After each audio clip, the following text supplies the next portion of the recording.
Good afternoon. We actually began our meeting at noon today, but we had a closed session discussion, so we are resuming our meeting here at 2. We recessed until 2, so we actually had started earlier, but welcome to those of you that are here today at 2 o'clock. We're going to begin with our meeting with an invocation by Pastor Mark Key, be followed by the Pledge of Allegiance led by Commissioner Linville, and please stand if you're able.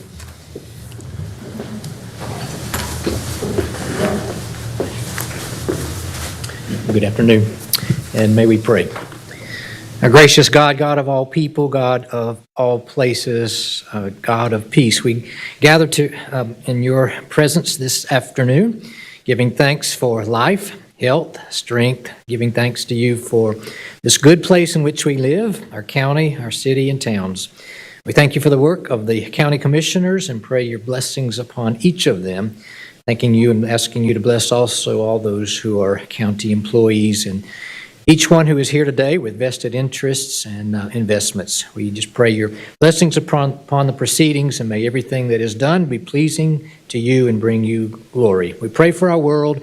We pray for peace in our world. We thank you for our first responders, our military personnel, our law enforcement officers, and pray your blessings and protection over each of them. Thanking you, God, for the gift of life and health, giving you praise and glory. We pray all of this in the mighty name of God. Amen. Amen. I pledge allegiance To the flag of the United States of America and to the republic for which it stands, one nation, under God, indivisible, with liberty and justice for all. Pastor Key, thank you. Thank you for being here today. I'd like to mention that Vice Chair Wisenhunt is participating virtually today, and I know that Commissioner McDaniel will be back momentarily. Before our actual meeting continues, we actually have an update first from Joshua Swift, our Public Health Director. He's actually going to give us our State of the Community Health Report and Community Health Assessment. And while he's coming up, I'll mention that following him is Chase Law, who's the CEO of the Arts Council here, is going to give a very brief little closeout. She's unfortunately going to another place. I'm not going to say a greener pasture because it's New York City. I'm not going to say that. But in any case, she has a very short report, and then we will be ready to go. So Thank you, Ashley, or whoever put the cheat notes.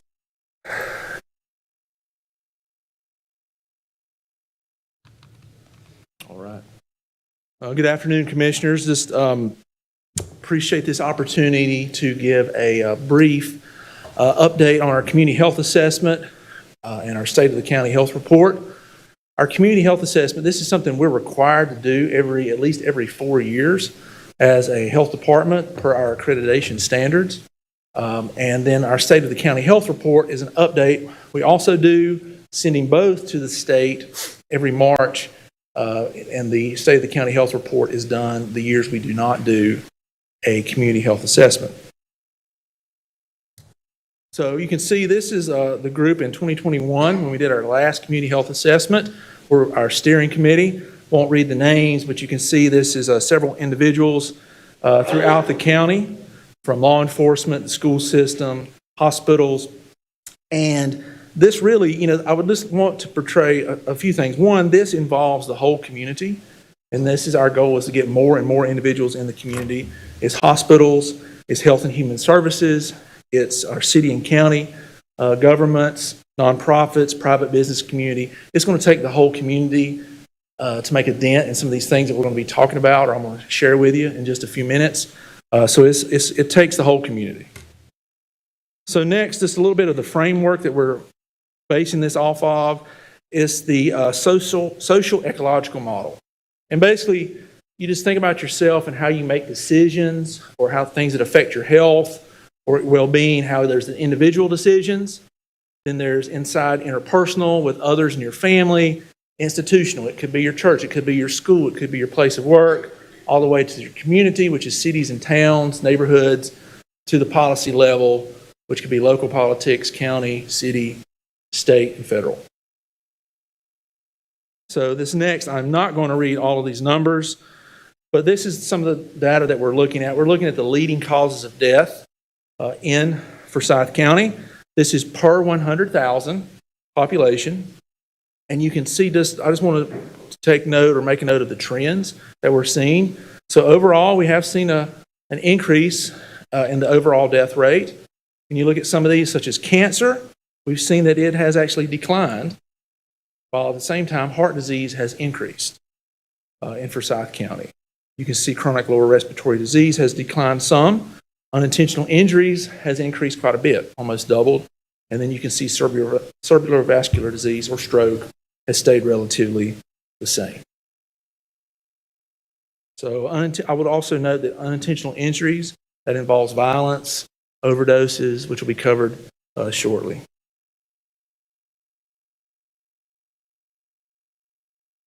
The next slide really is some of those same numbers, but really comparing us to the state average. You can see we're quite similar as far as cancer. Or actually, even though our heart disease is trending up, it's better than the state level. Very similar for lower respiratory disease. Unintentional injuries, unfortunately, we're higher than the state average. And stroke is relatively the same. And again, these are a reminder, this is per 100,000, our population. Next, we're going to take a deeper dive and look at infant mortality. So you can see, and this is going from, if you look from right to left, our infant mortality overall in Forsyth County has decreased. Actually, it's decreased more than the state average, which is great. But then when you look down further, you can see our rates compared by, when you break it out by race and ethnicity. And this will show how that comparison across the state. But you can see that unfortunately, while our overall rate has went from 9.8 to 8.1, our Black and non-Hispanic went up from 15 to almost 16. This is per 1,000 live births. This is the number of deaths per live birth. And then you can see our Hispanic rate has decreased as well, and our white rate has went up. So, and I will just note, obviously, when you see, because you can see when you look at some of these numbers, the rates, especially our Black non-Hispanic and our Hispanic Latino, how those numbers can move up and down. That obviously smaller numbers, one or two or a few deaths, that could impact those numbers a few percentage points or a half percentage point. So next, this is just another way to look at the overall trend. You can see over time since 2015 overall, we're a little bit higher, but you can see that the rate went up, especially in 2017 and 2019.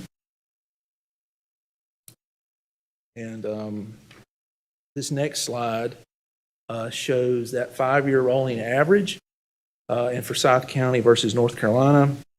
And this is the disparity among African American and Hispanic babies' death rate versus white death rate. Unfortunately, you can see 13 and 17, it was at 2. It was twice the rate. Now it's almost 3 times the rate. This tends, as I said in the other slide, it tends to go up and down, depending on the number of deaths and because of smaller population. But also we're seeing, the effects of during the pandemic, access to prenatal care was hindered greatly because of social distancing, there's access to doctors' offices. And unfortunately, too, during the COVID pandemic, we had some, young babies before the age of 12 months who passed from COVID. So,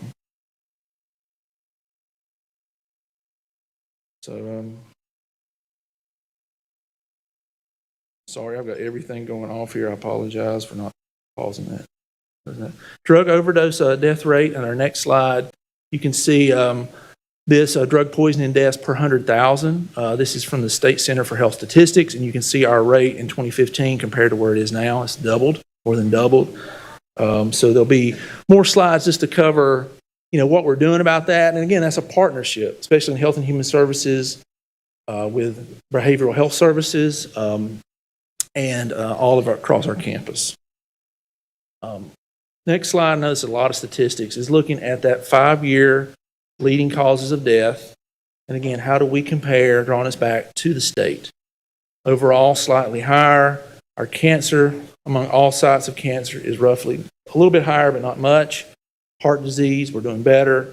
Unintentional injuries, unfortunately, we're worse than the state. Stroke and chronic lower respiratory disease, we're about the same. So, again, now we're pulling it to life expectancy.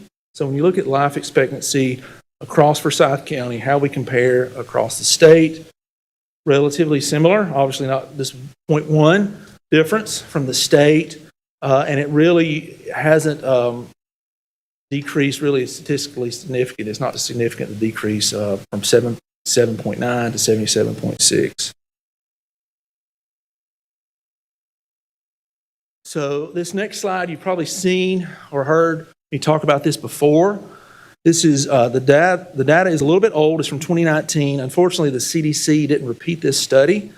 Hasn't repeated it since 2019. We're hoping to. We're trying to data mine this, get this data together. And unfortunately, what we're seeing, and we see this nationwide, and we're seeing it here, that your zip code affects your health sometimes more than your genetic code. You can see some of the communities that have a lower life expectancy than others. You know, we see in some parts of the county, city, where life expectancy is, really high, into the 80s, average life expectancy, and others it's late 60s. So next, I just want to share with you the health priorities that came out of this steering committee, out of this work group, and the community health assessment. Those were to reduce infant mortality and that disparity ratio, reduce our chronic diseases, reduce behavioral health risk, drug overdose and mental health, and reduce youth violence. So the first one is infant mortality and that disparity ratio. Our vision is that all babies are born healthy and thriving, carrying in healthy homes, and they see their first birthday. So you can see some of the programs that have been implemented here in the county, but really a big focus is on preconception health. So obviously there's the health of the baby after he or she is born, but it's the health of the mother before the baby's born. It's very important. Really focused on our Hispanic and our African American communities. Our Infant Mortality Reduction Coalition, several of you have walked in the fall when we hold that walk, but they're working all year round about how can we reduce these barriers to prenatal care, to make sure that moms are healthy before they conceive, and that the babies come here and they have cribs and we have car seats so that baby has the best chance possible. And you can see just some of the programs we have at the health department. And between those programs, we're serving right now over 1,200 mothers in the community. Gave out over 100 cribs last year, and also over 370 participants in our Safe Sleep programs.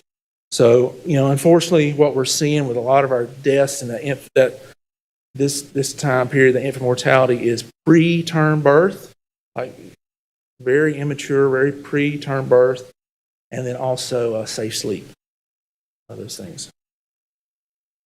So, next, looking at the other end of the life cycle, our chronic diseases. So we want all people in Forsyth County to live a long and healthy life.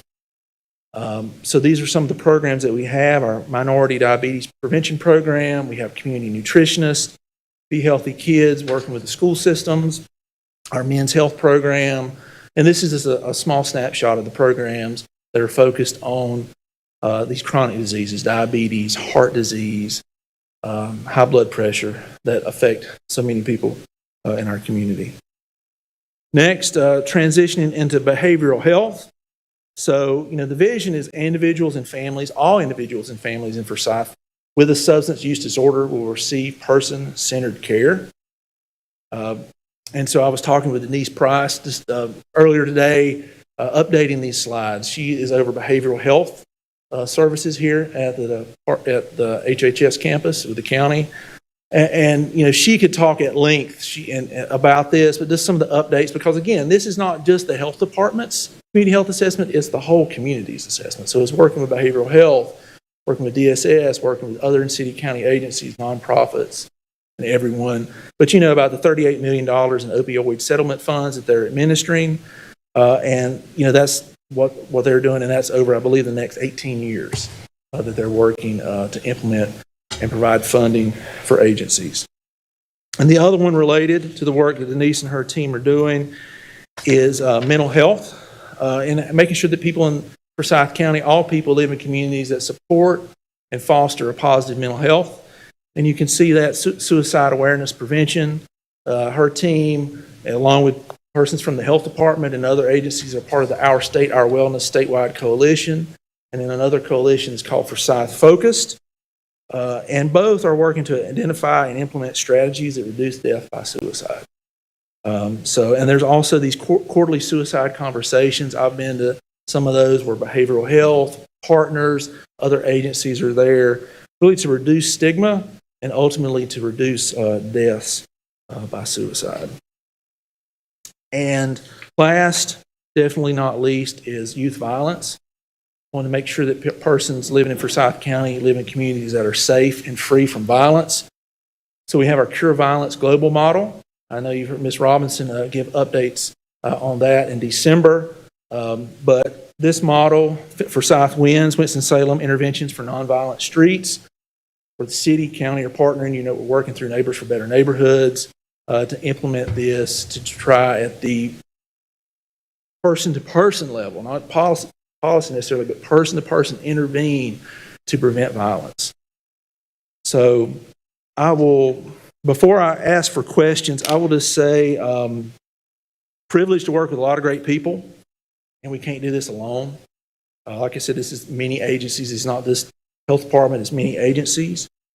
And it takes all the partners in the community and your continued support. We appreciate that. So if there's any questions, I'll be happy. Questions for Josh? Mr. Bessick. Thank you. In the definition of unintentional accidents, you said that you did include gun violence. Unintentional? Yeah, that includes gun violence, overdose, and some other acts of So how do you separate unintentional deaths by gun violence from intentional deaths by gun violence? That is an excellent question, and that's why I now wish I had an epidemiologist with me, and I will get back. I can get that information to you. And do you include traffic deaths in that? Let me check. I can check on that. On Thank traffic deaths. Joshua, one comment. We'll go ahead and make that note. No, yes, sir.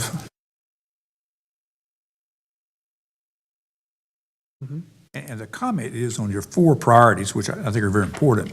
It would be nice if we identified exactly the statistic that we hope to improve, like in the violence part is not, in the report you gave us, the summary, kind of the violence piece, the youth violence piece does not show up as a particular metric that we're following what that is. So some kind of, for each, I mean, if you got priorities you're trying to monitor and you have strategies that you have identified those in a global way, we need to know some about how they're working. And so what changes in statistics should we, not the amount, but the trend in the direction of those statistics. So the youth violence one has none. Obviously, the infant mortality is pretty direct. Pretty obvious what we're tracking on that, and you've got a lot of metrics on that, both in disparities and numbers, et cetera. But I think that would be helpful to kind of, so that when we come back next year, we see, well, we're making some progress. I mean, hopefully on this, we certainly, if money is something to make a difference in the opioid arena, we have some serious dollars from the settlement that we're working on, and we're approving programs. And if they're not working, that's a different problem that we need to be addressing, because we can't say, well, we have no money for these programs. We do.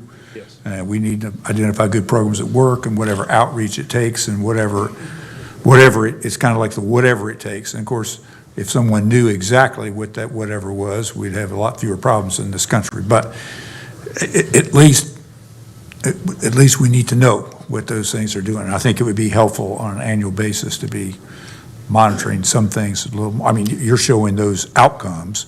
Yeah. If we've got priorities and strategies, we need to be looking at that. And I know there, within each of these smaller areas, there are outcome measures, but it'd be nice to see how all that stuff is kind of rolling up into a specific priority measure. Yeah, I'd be happy to do that. And, hopefully and we know that with the Cure Violence or Youth Violence, we'll have that report from the Serve Center.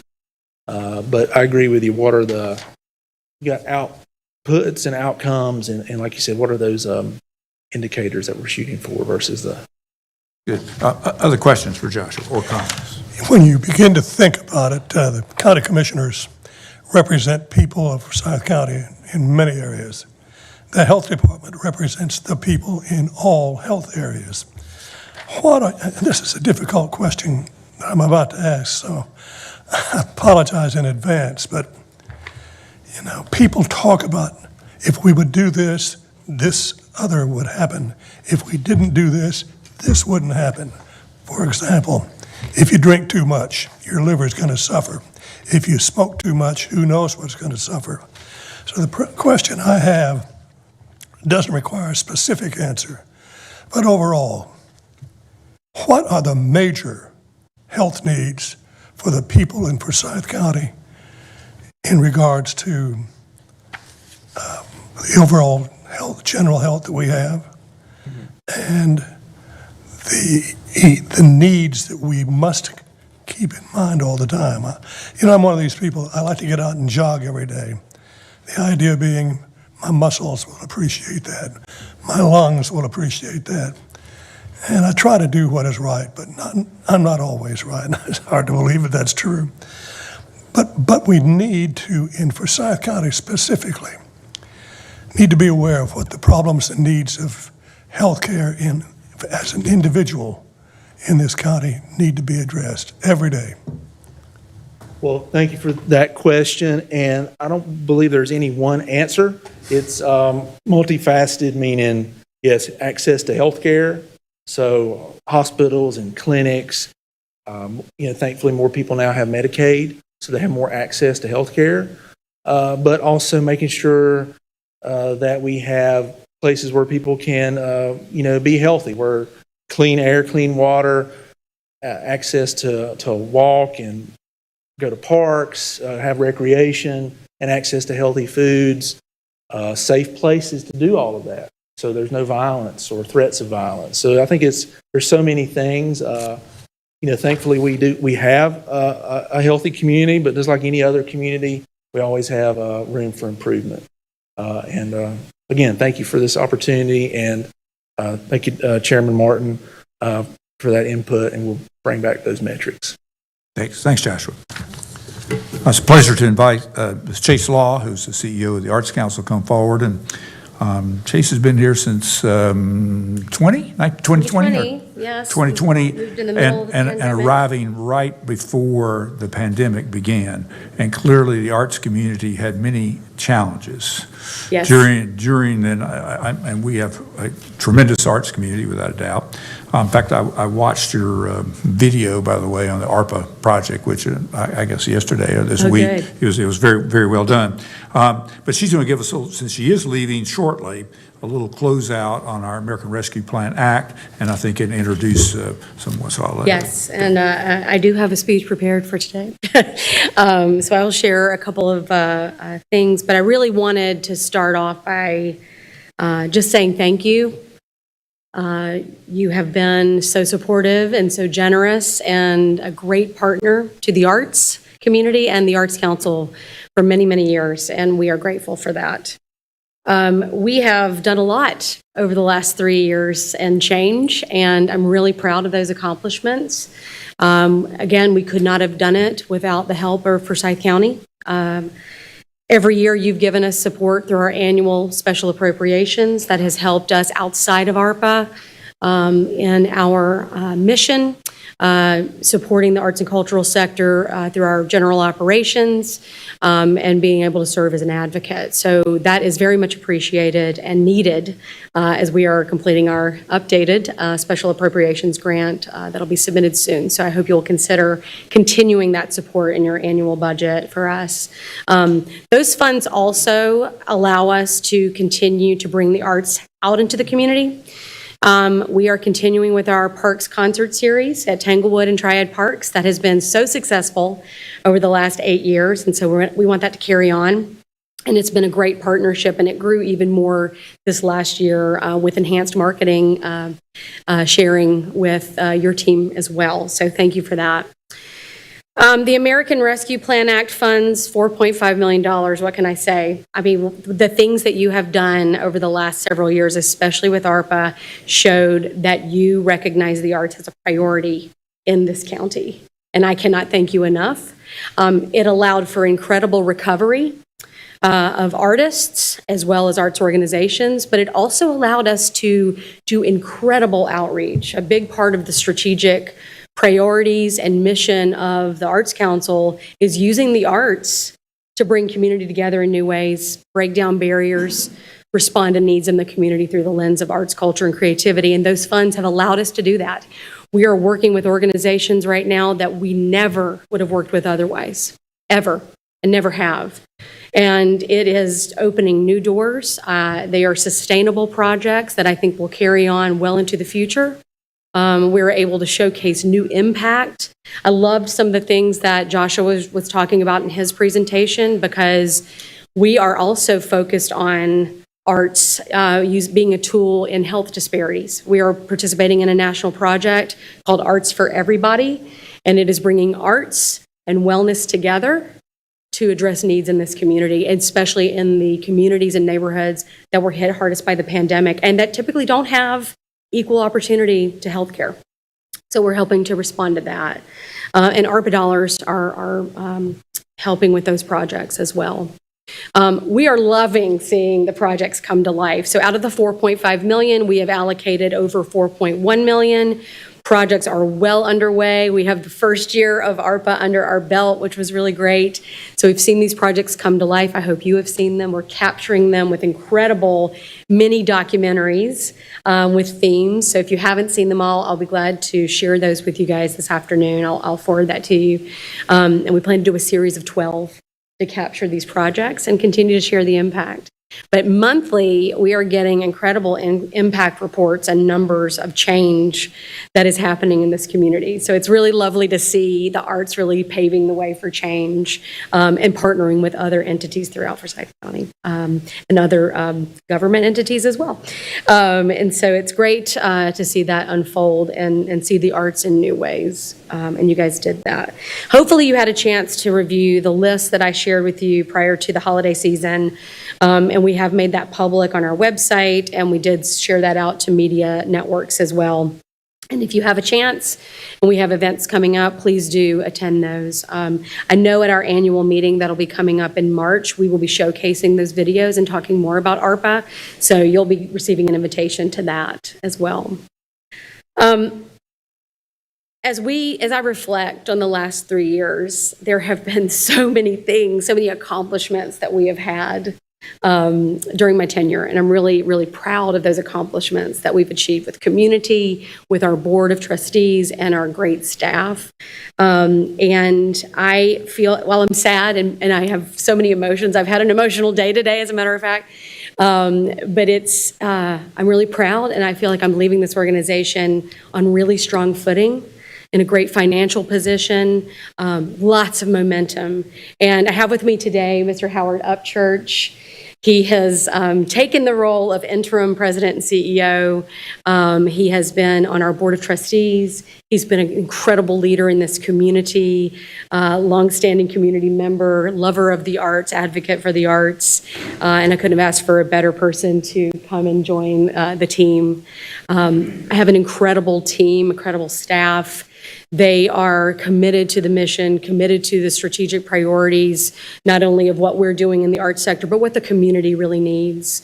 And they're going to continue to drive this train forward, I have no doubt, between the board and Howard and the great team I have. I do want to thank you again. We can't do this alone. We're all in it together. And Dudley, I want to thank you for your leadership and your team. They've been great. We've all been through a lot the last 3 years, but especially with ARPA, we were all learning as we go. And you've been very supportive in that and helping us understand compliance and really make sure we're all staying the course. So thank you for that. But again, it takes a village. It really does. And we all want the same thing. We want this county to be a great place to live, work, and play, and I think we're doing that. So thank you. Any questions for me? Date, time, and place of the annual Arts Council meeting in March. I believe it's scheduled for March 19th, and it will be at the Milton Road Center for the Arts, and an invitation will be forthcoming. So I hope you can join us. And anybody can attend. Anybody can attend. Yes, it is open. We want you to come and enjoy and celebrate the arts. Any other comments for Chase? Yes. Chase, I would just like to say thank you for just being open, creative, and innovative. And I will tell you, Howard, you got some very tall hills to follow. But thank you so very much. I have watched you be in our community and do those phenomenal things. And we're definitely waiting for Howard to continue that work. So thank you. Thank you so much. I appreciate it. Yes. Chair Martin, if I may, Chase, I would just like to say it has been a pleasure getting to know you, and I consider you a friend by way of our introduction through the Arts Council. So the Arts Council is definitely a conduit of just good relationships in our community. And if it was not for your leadership, we could not have even celebrated 50 years of hip hop in 2023. And that was such a unifying event at the Haynes brand. I mean, every walk of life was there and could celebrate something that is unique to a national perspective in arts and music. So thank you so much for your service here in Forsyth County. Good luck to you. Thank you so much.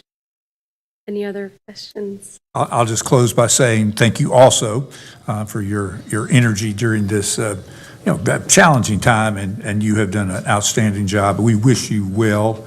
We really do hate to see you go. I mean, I've read the announcement. In fact, I actually appreciated getting a day notice on it. But I really, I hate to read that. But I also appreciate what you've given us in a short period of time, and I think you are leaving things in a very good place. And Howard, thank you and congratulations, and appreciate I agree with Commissioner McDaniel. Big shoes to fill, and so thank you very much, and we wish you well. And I'm very happy that you're going to be close to your daughter. That's a great. I enjoyed reading that and saying, well, that helps make all that click. So thank you. Thank you so much. A piece of this place will always be with me, and I will leave a piece of my heart here too. So thank you very much. Thank you.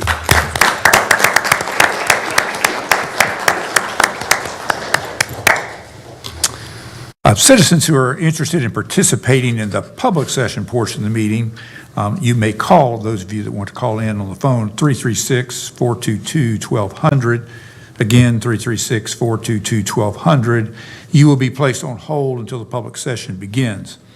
And members of the audience who are interested in participating in the public session portion of the meeting, you do need to have filled out a card.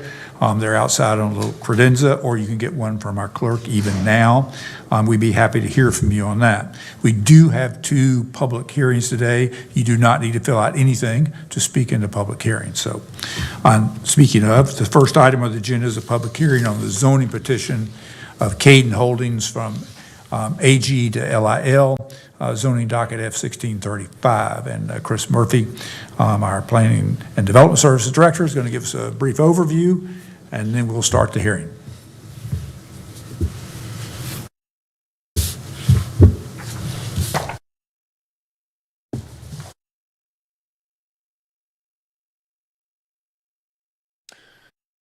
Thank you, Mr. Chairman. Good afternoon, members of the County Commissioners. This is a request. This is case F-1635, and it is a request of Cade 6 Holdings LLC for an approximately 10-acre piece of property on the west side of NC 66, just north of Creekwood Forest Drive. And the request is special use limited or no site plan, rezoning from AG to limited industrial.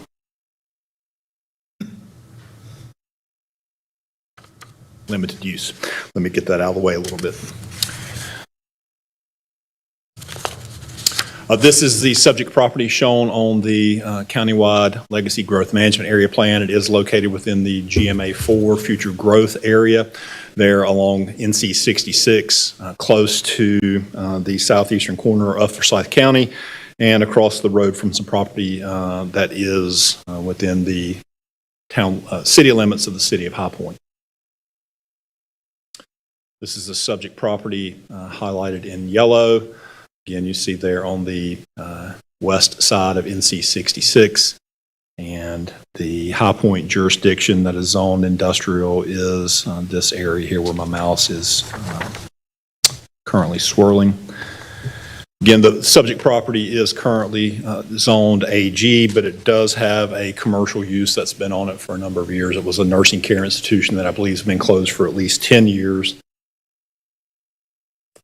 This is the subject property outlined in yellow on the countywide aerial imagery. Again, you see the existing property. This is the existing nursing care institution that is closed. This is NC 66.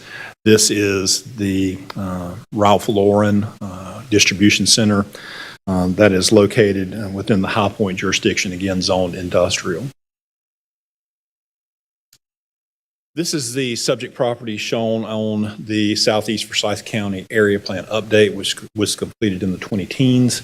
It does recognize at the time the use of the property as an institutional, public type use of a nursing care institution. But a nursing care institution, again, in and of itself, does have a commercial component to it. But the area plan recognized that institutional use and did not recommend any change. Again, you do notice the industrial area shown within the High Point city limits there on the southeast side of 66, kind of across from the subject property. This is looking north along NC 66. The subject property is to the left on this image. This is looking south along 66. The subject property is to the right. This is looking at the subject property from 66. Again, it was a nursing care institution. It's my understanding it's been vacant for a number of years. This is looking across NC 66 towards the southeast from the subject property. You do see there in the background towards the right side of the image the Ralph Lauren industrial warehousing and distribution facility there across in the background from this subject property.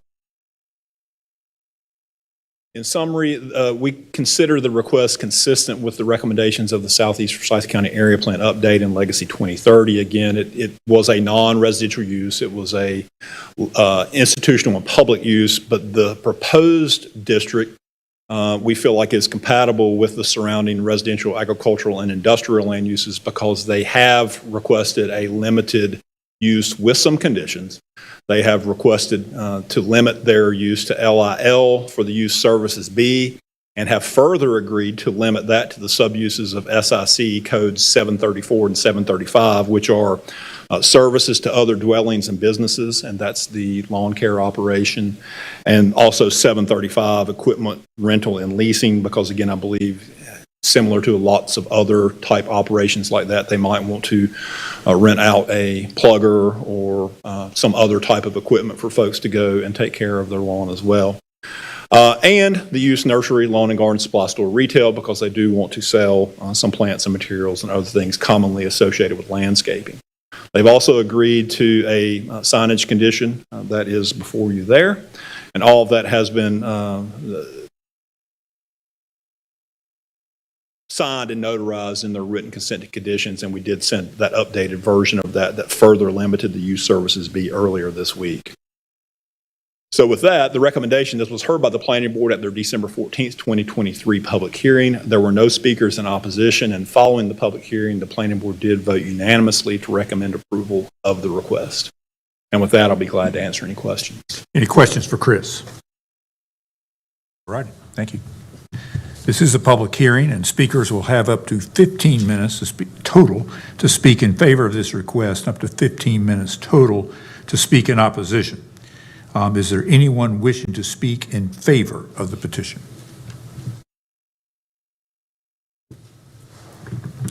Is there anyone wishing to speak in opposition to the petition? I declare the public hearing closed. Do we have a motion? Mr. Chairman, I move that zoning map amendment F 1635 be approved on the basis of the following. The proposed general use zoning map amendment is petitioned by KD6 Holdings LLC to rezone a 10.01 acre piece of property from AG Agricultural to LIL Services B with uses limited to SIC 734, Services Dwellings and Other Buildings, and SIC 735, equipment rental and leasing with outside storage equipment, and nursery, lawn, and garden supply store retail, is consistent with the recommendations of the Legacy Comprehensive Plan and reasonable or in the public interest because, 1, the subject property consisting of a vacant commercial building previously used as a nursery care facility located at 2680 NC 66 South is currently zoned AG and is adjacent to property zoned AG and RS 20, with uses consisting of single-family houses and agricultural uses, and near properties with industrial zoning and uses. 2, the proposed LIL zoning is intended to accommodate limited manufacturing, wholesaling, warehousing, research and development, and related commercial and service activities which have little or no adverse impact upon adjoining properties, in order to provide locations for industrial development and growth management areas 1, 2, 3, and 4. 3, the subject property is located in growth management area 4, and the proposed LIL zoning would allow services to dwellings and other buildings, equipment rental, a nursery, lawn, and garden supply store, and retail. And 4, the proposed LIL is consistent with the Southeast Forsyth County Area Plan Update, which recommends institutional use for this site, which was based upon a use that has been abandoned, and the Area Plan Update encourages consolidation of industrial uses and intensification of use in this area, and the proposed zoning is consistent with the Legacy Comprehensive Plan, which encourages reuse of vacant commercial sites, and the proposed use is consistent with proximate zoning and surrounding uses. Is there a second? Second. Second by Commissioner Linville. Any further discussion? All in favor, please hold up your hand. We see you, Ms. Wisnant. Thank you. Motion carries unanimously. The second item on the agenda is a public hearing on the zoning petition of RAM Real Estate from RS 30 and RS 40 to limited business special zoning docket F 1636. Again, Chris Murphy, our Planning and Development Service Director, will give a brief overview of the request.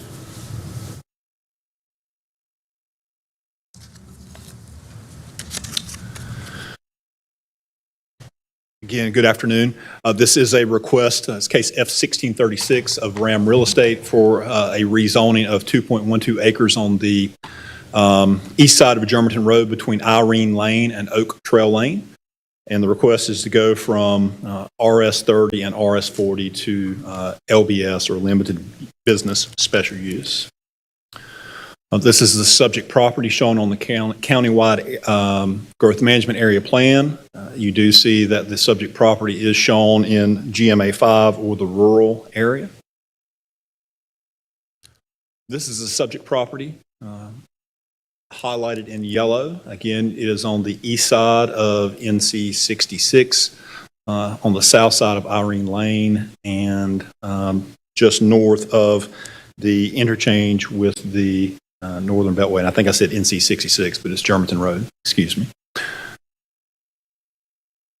Again, the subject property outlined in yellow on the countywide aerial imagery. Again, you do see this is along Highway 8 or Germantown Road. You see the extent of where the Beltway work was done. Again, Irene Lane, which is a less than Stella Road at this point, but as part of this proposal, they are proposing to bring that up to a higher public street standard. But again, this is on the east side of Germantown Road, just north of the Beltway. This is the subject property shown on the Rural Hall Area Plan Update, which was done in the 2010s. Again, it shows the subject property recommended for residential land uses. This is just a number of images looking near the site. If the top image there is looking across Highway 8. The image on the in the bottom left corner is looking south along Highway 8, and the image in the bottom right corner is looking north along Highway 8. Again, the subject property would be on the right of that image. This is looking east into the subject property from Highway 8. That's where the proposed building would be located. This is looking northeast and east at the neighboring residential properties, and that shows Irene Lane, which is currently a gravel road that traverses that northern portion of the subject property. This is the proposed site plan. Well, it was the proposed site plan. This is the subject property. This is proposed to be a retail store, I believe. At this point, and when we get to the images, it's proposed to be a DG Fresh, which is a type of retail store. This is Highway 8 or Germantown Road. This is Irene Lane. It shows the access into the parking lot of the site coming off of Irene Lane, again shown for improvements to public street standards. Again, landscaping, buffering, et cetera, with the building proposed sort of in the bottom right or eastern portion of the subject property, with parking in between the building and the streets. These are the elevations that were submitted as part of the petition. The elevations do meet the retail store requirements in the ordinance and are made of materials such as brick, hardy plank, and those kind of things. And somehow this condition I thought I actually eliminated this slide, but they have agreed to these conditions. There was a standard that was not met dealing with screening of the rooftop HVAC, which is a requirement, but we wanted to make sure we got that in there. And that is on your signed written consent to conditions, but this was put in there as part of the planning board presentation and was not removed. And actually, I thought I deleted it earlier, but perhaps I didn't save the PowerPoint. In looking at the request and looking at the summary, the request staff felt was inconsistent with the recommendations of the Rural Hall Area Plan Update and Legacy 2030. The request is not within the serviceable land area of Forsyth County at this point. It's located within GMA 5. There's no commercial zoning located within a quarter mile of the subject property. The request, as proposed, allows suburban development patterns to encroach into the rural area of Forsyth County. This was heard at the Planning Board at their December 14th, 2023 public hearing. There were no speakers in opposition, and in following the public hearing and discussion, the Planning Board did vote to recommend denial by a vote of 5-2. The predominant thought on the Planning Board was that the request was premature until Forward 2045 is complete and the parcel-specific recommendations have been updated. And with that, I'll be glad to answer any questions, but before I do, I'm going to turn it over to Gordon, who wanted to speak briefly about spot zoning. Thank you, Chris. Members of the board, as you know, we were asked, the county attorney's office was asked to review this to determine whether it would be an illegal spot zone. And as the facts were summarized by Chris, you have a roughly 2-acre lot which is surrounded by residential uses. And because it's a relatively small lot, which would have a 10,710 square foot commercial building placed on it, it was our conclusion that it would likely be considered an illegal spot zone. Any questions? with that, I'm any available questions to for Chris or Gordon? All righty. This is a public hearing, and speakers will have up to 15 minutes total to speak in favor of this request and up to 15 minutes total to speak in opposition. Is there anyone wishing to speak in favor of the petition? And we do have 15 minutes available, and if there are several speakers, I'll just ask you to try to be concise in case there are others. So, Yes, sir. Thank you, Mr. Chairman, Madam Vice Chair, members of the board. Amanda Hodiern, 804 Green Valley Road, Suite 200 in Greensboro. I'm here this afternoon on behalf of the property owner and also the would-be developer that's presented the proposal that you've seen and heard about. That's Terramore Development. Terramore Development is a preferred developer for the DG Fresh retail store that you've heard about and that we'll be speaking more about today. So that's how that all stacks up and who's who on the roster. If I may approach, I have a couple items to aid in my discussion points. You just give it to the clerk, it'd be perfect.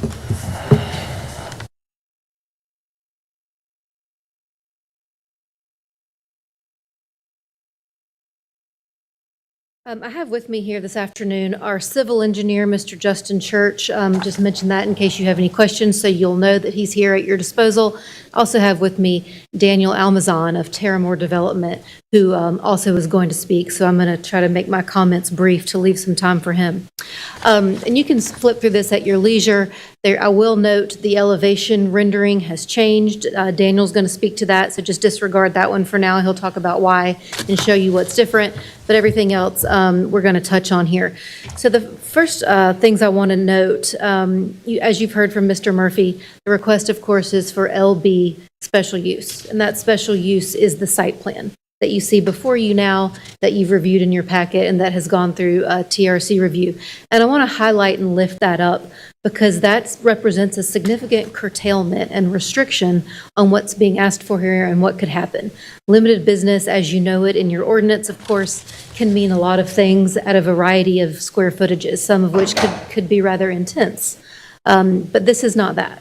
This is limited through your special use provisions and your site plan specific application process, and that's what we've availed ourselves to in this application. Meaning, put simply, the only thing that could happen here, if approved, is exactly what you see before you. Only the site plan that you see, the size that you see, and the elevations that you see, and that we're asking you to request. So when you look at it in that regard, I want us to think about how specific this is. It's a very specific set of restrictions and conditions that are placed here, more so than would be placed on a by right development that could develop today and just come in as already zoned. That would not have a specific site plan. It would not have the transparency and predictability that this request asks for. And that's important here because we understand it needs to be surgical and intentional and deliberate. Not all commercial developments would be appropriate here. We recognize that, and we put forth one that I suggest to you and hope you will agree is appropriate. That's important because, of course, one of the significant factors of your analysis does need to be, how does this shake out against your comprehensive planning guidance? How does this look under the Legacy 2030 plan? You've heard from Mr. Murphy, this is Growth Management Area 5. It's not considered generally consistent right now under staff's analysis, largely for the reason that it is not serviceable by sewer. This basin can't be serviced by sewer, and that leads staff to really have to think about the fact that it's not going to have a huge explosion of population growth in terms of a lot of high-density residential and that sort of thing. So we have to think about that. And we have to think about the fact that we also have a significant changed condition here. The Beltway has opened up just south of the site, and that's what this map is about. That's what I wanted to show you here. This is a very wide shot, of course, and it's done that way intentionally. So you see the interstate crossing across the south of the site. This is just due north from Winston-Salem proper. And what's very important here is that this is an interchange. So we're not just at the shadow of the new Beltway, we're at the only interchange that you see in this whole shot of map.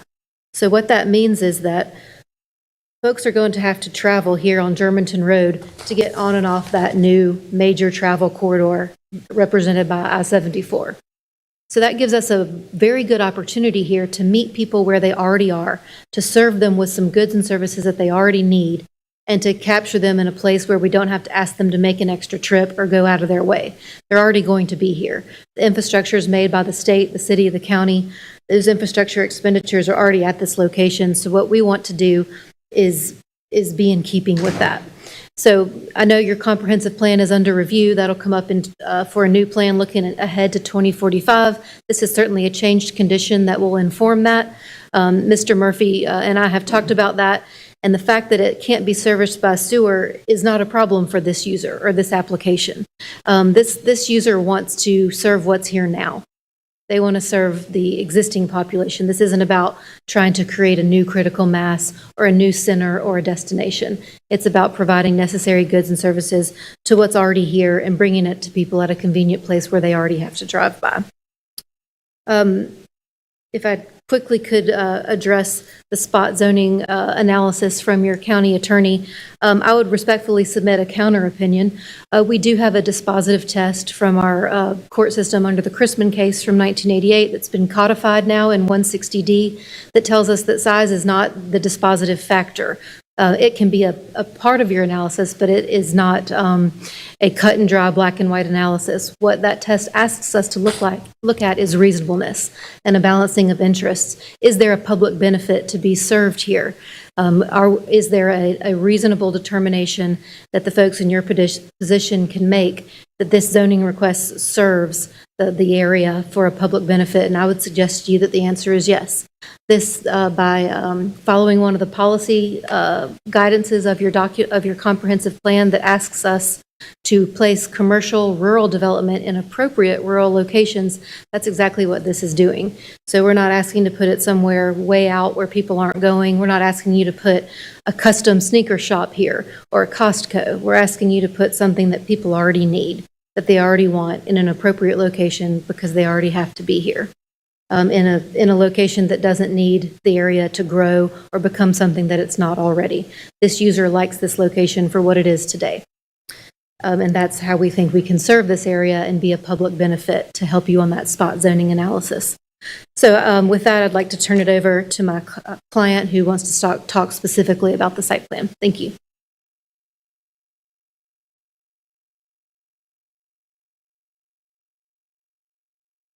Good afternoon. My name is Daniel Almazan. I do site acquisition for Terramore Development, and I'm also the general contractor of record for the North Carolina branch. As Amanda was sharing with you, we are a preferred developer for Dollar General, and as part of their internal restructuring, they actually are taking these new formats and becoming mini markets. And so DG Fresh actually is being even more expanded to where that they are small grocery stores. Their emphasis on fresh produce and vegetables, as well as expanded coolers. So you get sort of all these type of grocery store, but they still have the health and beauty aid, cleaning products, housewares that they normally carry. We've been working on this project for about a year, and I had the opportunity to do a community meeting and meet a lot of neighbors in the process. One individual who wasn't, unfortunately, he texted today, he was sick, William Landrum, who lives across the street. He had reached out to me a couple of times about some things that we talked about in the Zoom meeting that we did, and it kind of hit home in terms of a couple of things that Amanda brought up as well, is context. Context for him was that they had several people in the community that were concerned about Germantown Road. There's a hill that's farther up. People obviously are coming down there, and we can expect traffic to increase now that we have the bypass there. And so for him, he was worried about what it was going to do to the street, and something that doesn't show up in the application plan is that we had already worked with NCDOT review, and we are widening Germantown Road, or that would be the plan. The expectation is to put in a turn lane. And so that was going to help kind of alleviate some of that, because there's a private road that's across the street that, again, it doesn't show up on your plan. Something else that I was fortunate I saw Ms. Summers, who's one of the community members, and I realize not always people from the community want to speak, but if you raise your hand, I think we've got some people who are in support of the project as well. A lot of times what happens is that you get this silent majority who looks for an opportunity that can support a project, and a project like this can actually support the community. And that's why we look at this as a good fit, as something that we need to look into context. Just like Amanda said, we looked at this in terms of a multi-use project, because actually, as we originally subjected this, Am I out of time? No, you have, there's okay. I get a 5-minute notice. Okay. There's 5 minutes left, and I if there's have that anybody timer else, here. is there anyone else who wants to speak? Just want to make sure in favor of, simply because we're just managing time. Yep. Okay. All right, thank you. Got 4:42 left. Okay. When in one of the packets that you sent, and something that was discussed with the community was that this is a 16-acre tract. And we originally looked at this as having housing, single-family housing in the back, and this being a supportive service at the front of it. And so whenever we submitted that to staff, they looked at this and they just said that their zoning qualifications don't really fit for that. And so they asked us to go back to the drawing and redo the plan and just submit it for this. And so again, it looks like we're only looking at this small piece, even though we did have in mind a larger scope. The other thing that was important was that during that process, as we had to allow for greater right-of-way dedication for our Green Lane, some of the site plan changed. And what we put in that package is a change in the facade. That's correct. And we're having to do that because originally we had a corner facade, but as we lost space and it changed the configuration of the parking lot, we can't have people entering where there's no sidewalk. So unfortunately, we had to change that. And so I submit that to you because obviously this is a conditional use and I need to be specific about what conditions that we were offering. And just in case, I've got Justin Church here, who's our engineer, and I'll give him the opportunity for a little bit of time in case that there were some additional questions, but I'd be happy to entertain any questions that you may have for me. So this is the elevation, this is what it looks like. That's correct. Kind of the final piece, with parking that shows up like. Yeah, the site plan is correct now. Not this Actually, part, but not that. In your this original. part is correct? Yes, except for, I'm sorry, that was the original. Yeah, exactly. Okay.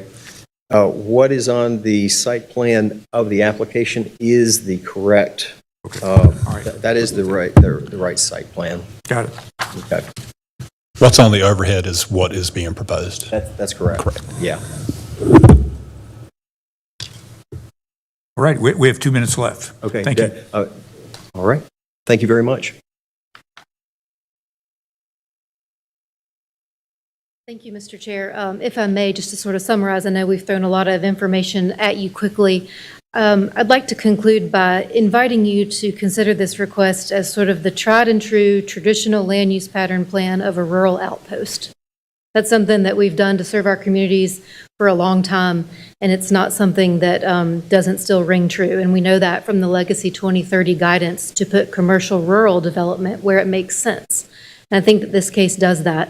I think that we've been thoughtful and deliberate about it to not be too big, to not be too expansive, to not be try to be something that this area doesn't need, but to be a surgical and precise provision of the goods and services that people already need for the people who already live here and travel by this exact location.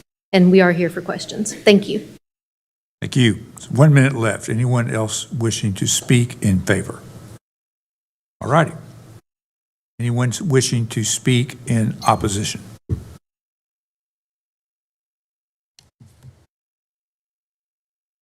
All righty. I declare that the public hearing is closed. Be happy to, are there any questions before there's a motion, any clarifications based on the materials that we received? I did ask one quick thing, just to make sure I'm right. At least from your outward appearance and design, these two are very different. So I assume this is the correct one. And it's going to reflect exactly the drawing that was submitted with the plan. Got it. Any other questions for anything Chairman, else? yes, I do have a few questions. First of all, I would like to address, and you did try to address it just a little bit, but I would like to know how you plan on being a good partner other than a retail space for the community. My second question is, I see that there's some constituents in the building that appear to be in support of this. I need to know where they live. Yeah, in the subject area. Thank you. Thank you for your question. I'll let Mr. Almazan speak to the property owner addresses. I think he knows more about that. But in regards to your first question, thank you for the opportunity to talk about that more. In addition to just, providing something that we feel the community needs and we hope will make their daily life more convenient, I think that a development like this also offers an opportunity to further the infrastructure opportunities that are available here. And Mr. Almazan touched on this a little bit, but you've heard from Mr. Murphy, these are DOT roads. So that means that there is a very specific and prescribed process of how they have to be improved to do something like this. So in this case, that directly aids and impacts the community by widening Irene Lane, upgrading it to a paved surface for one thing, widening it, enhancing it to a facility that can serve the rear of this property, the balance of the property that is as yet undeveloped. So for whoever comes along, whether it be my client or somebody else, as that property is accessed and eventually can become new homes for folks to live in, now they have a nice facility to drive on to get there. And they don't have to have individual curb cuts on a main road or come through somebody else's driveway with easements, as we often see in these rural areas. Also, Germantown Road itself is being widened here with a turn lane. So as the public comes through and contends with perhaps a new development, it's not something they're going to have to stop and wait for folks to turn in on. So I would submit that this also helps the community by covering its own traffic impacts in that regard and leaving the situation a little better than they found it. In serving the area. I'll let Mr. Almazan come up. He might have more to add to that.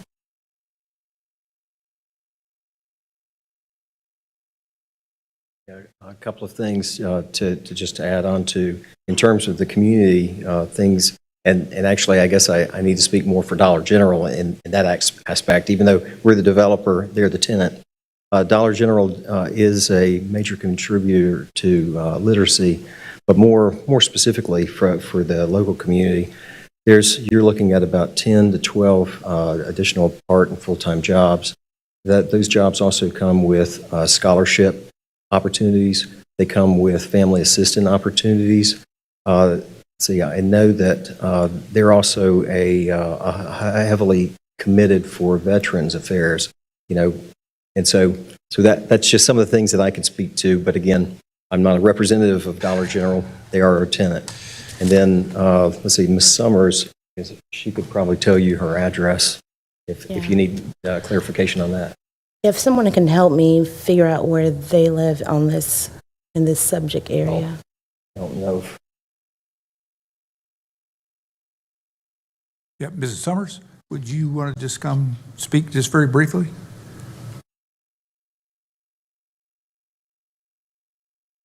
You just have to tell us where we're just curious where you live and in relation to the proposed store.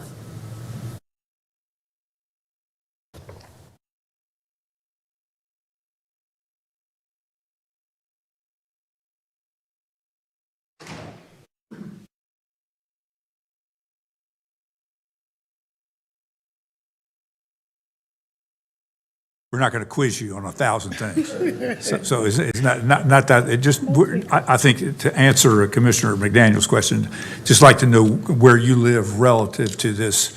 I mean, are you a football field away, a couple football, are you on Germantown Road, kind of where you live? Could you help? Yeah. Right here.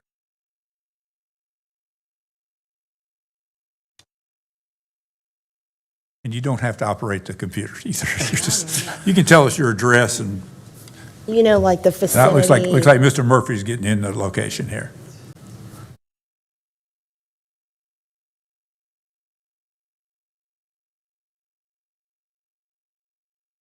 She lives at 1001 Ridge Avenue. It must be somewhere, Rich. Yeah. It must be somewhere in the vicinity, but I don't see it. But she has family all around there too. Yeah. No, specific to this site. So Rich is how far from the site in question?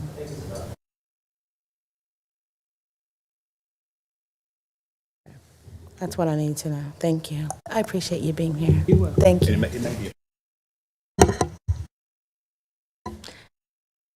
Chair Martin, Go ahead. I do have a question. Maybe this is not probably too fair to Mr. Amazon, but you kind of opened up that can of worms around sharing with us the good works of Dollar General that I'll be honest with you, as a public school educator, I've just not heard before that Dollar General was in the literacy field as it relates to supporting literacy.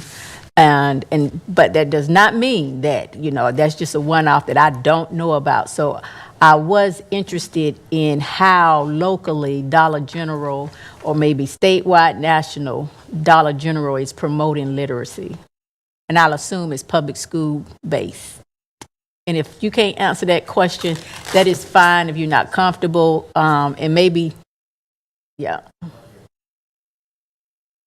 Sound like you had some other kind of public service support, not you, but Dollar General, which I commend them for. I will say, I do have one other question for you other than Dollar General. So it sounded like you as the developer, or maybe Dollar General, had a meeting with the community to get some input or feedback. And if that is true, was there any kind of sign-in? Did you take any feedback from the community members around if this was something they wanted to have in their community?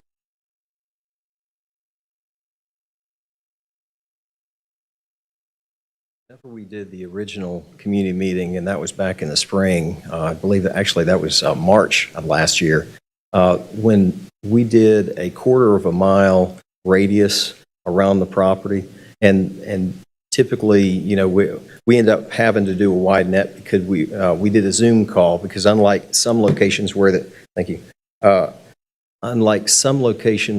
we've got a church or a school or something that we can all congregate at, it was just easier to conduct a Zoom meeting. Mm-hmm. And so we had 7 people participate, which it is what it is, but being on the board, you're probably used to having opposition gladly sign up and let their grievances be known.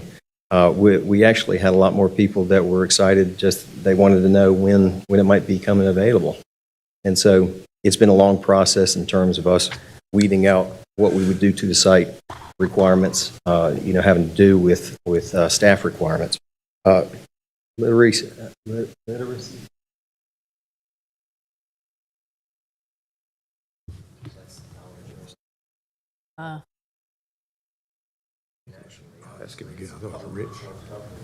And while I can't speak for what they do specifically, because really I want to know, what are you doing in my backyard? And probably not enough. I mean, that's the truth, and I think unfortunately we see that in a lot of large companies where that they don't necessarily, they don't focus enough on the immediate communities that they serve. And thanks. Thank you. I don't have any more questions. I'll just save mine once we go into discussion. Mr. Murphy, Chris, actually, Commissioner Bessie asked me, could you repeat the address? Mr. Chairman. No, hang on, just 1 second, Commissioner Wizenhut. He just asked me a question about what the address was. I actually did not hear it well. Is it Rich Road? Rich. R-I-C-H? Rich, R-I-C-H is my understanding, is what she said, 1100 Rich.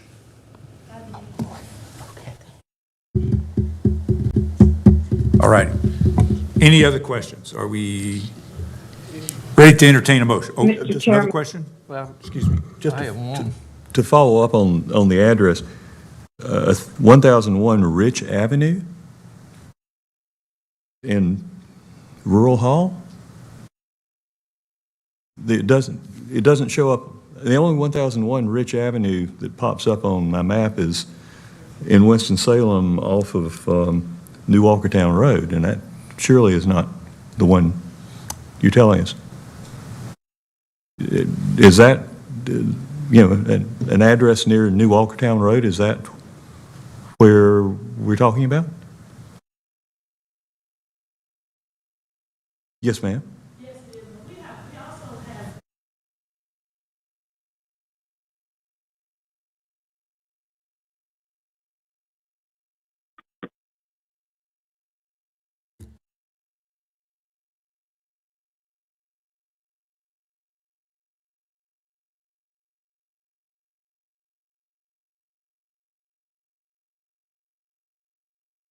Okay, all right, thank you. But that actually is correct. Your address is near New Walkertown Road.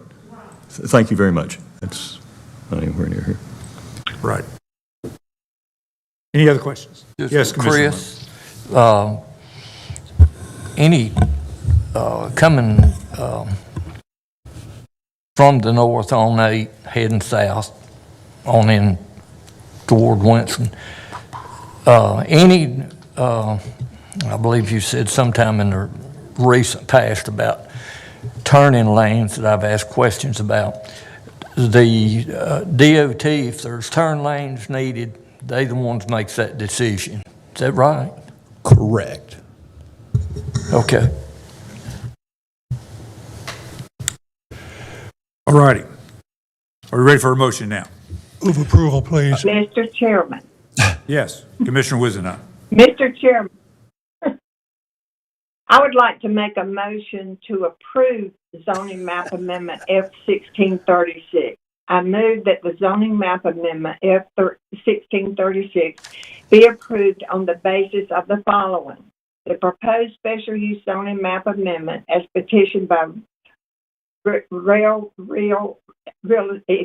Estate LLC to rezone a 2.12 acre piece of property from RS40 residential single family 40,000 square foot minimum lot size and RS30 residential single family 30,000 square foot minimum lot size to LBS limited business special use retail store is inconsistent with the recommendation of the Legacy Comprehensive Plan, but is reasonable and in the public interest because the subject property consists of undeveloped land located at the east side of Germantown Road between Irene Lane and Oak Trail Lane and is surrounded by land zoned RS40 and RS30, with uses being single-family houses and undeveloped land with some commercial uses in the vicinity.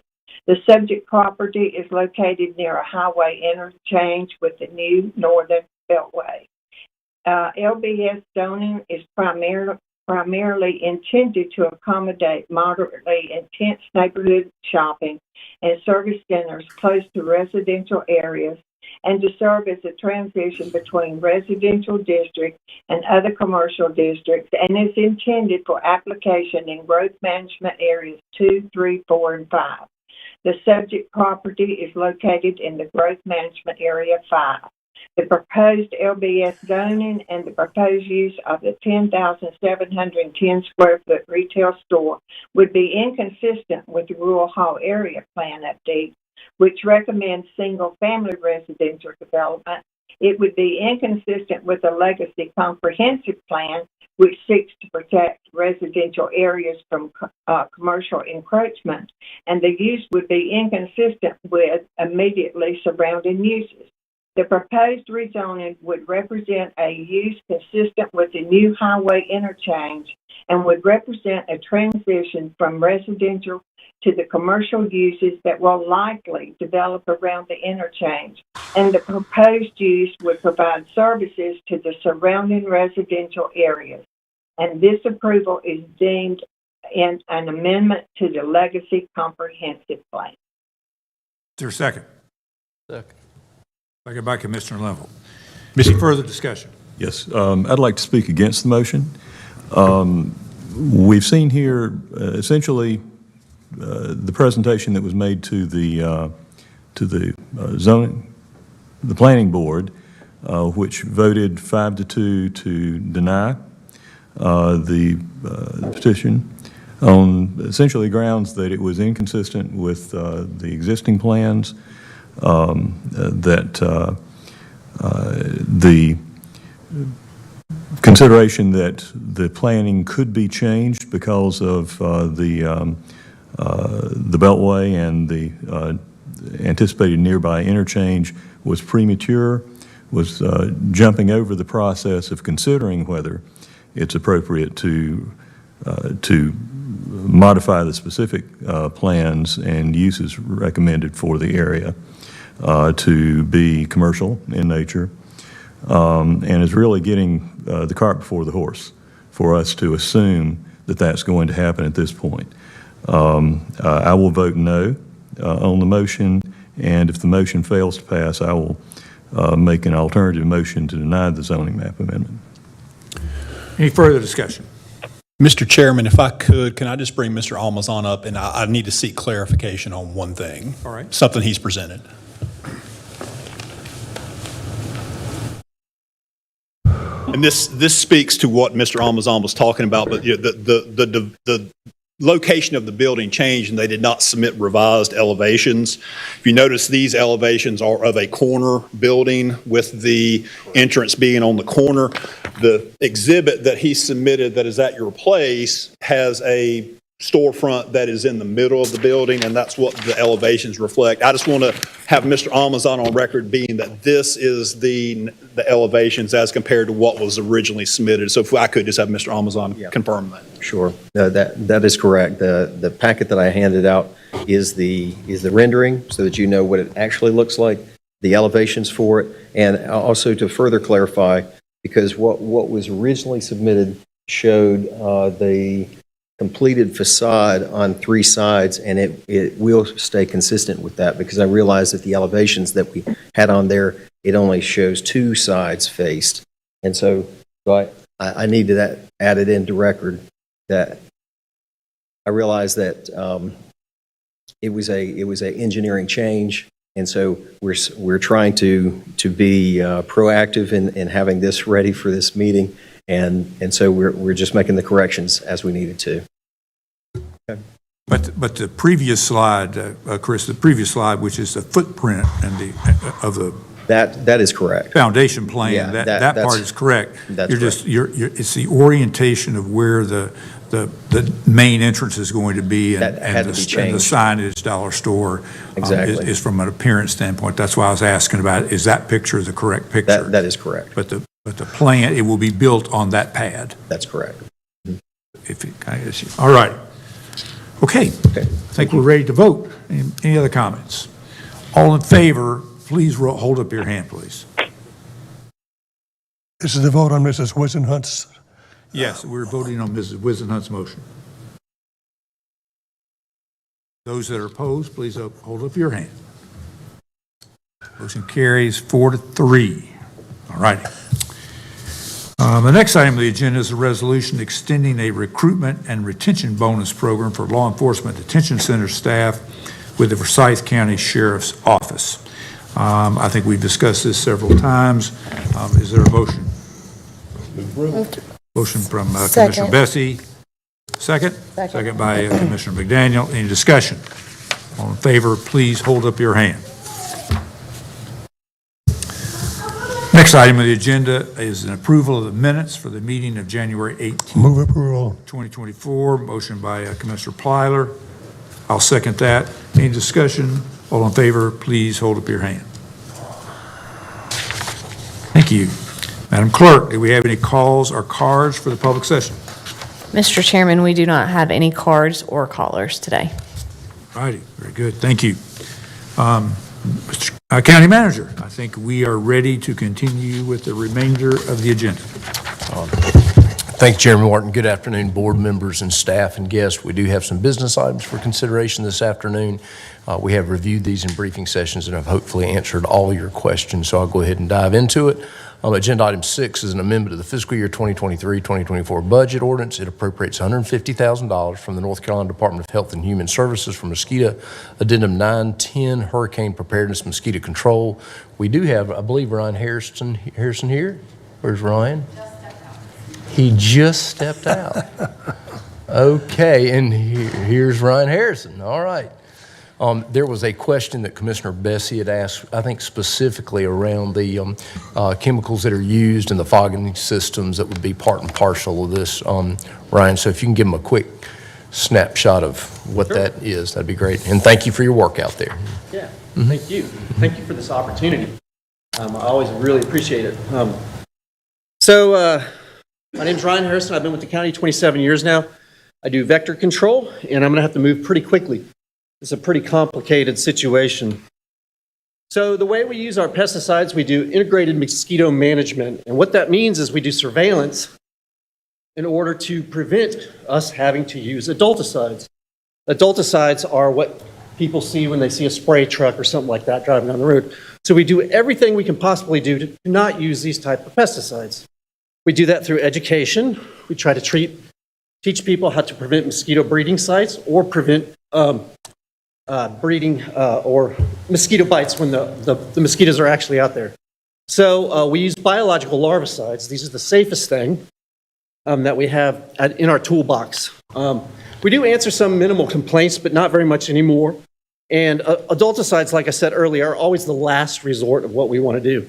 And we only do that when we have West Nile positives or we have mosquitoes that are testing positives or human cases. So what we don't do is we do not do backyard spraying. We do not do spray routes. We don't just drive around in neighborhoods and spray these pesticides. And we do not treat for nuisance mosquitoes at all. So our larvicides, they rapidly degrade in sunlight. Alticid in itself is listed to be used in drinking water. This is our first product. And this is by the World Health Organization. It's slightly toxic to some fish and some crayfish species, but that's only in levels that are 1,000 times or 10,000 times what we would normally apply. So we usually use this in swimming pools or places that don't have any freshwater conveyance. They don't go in any creeks or anything like that. So we also use L. sphericus. This is an organic pesticide.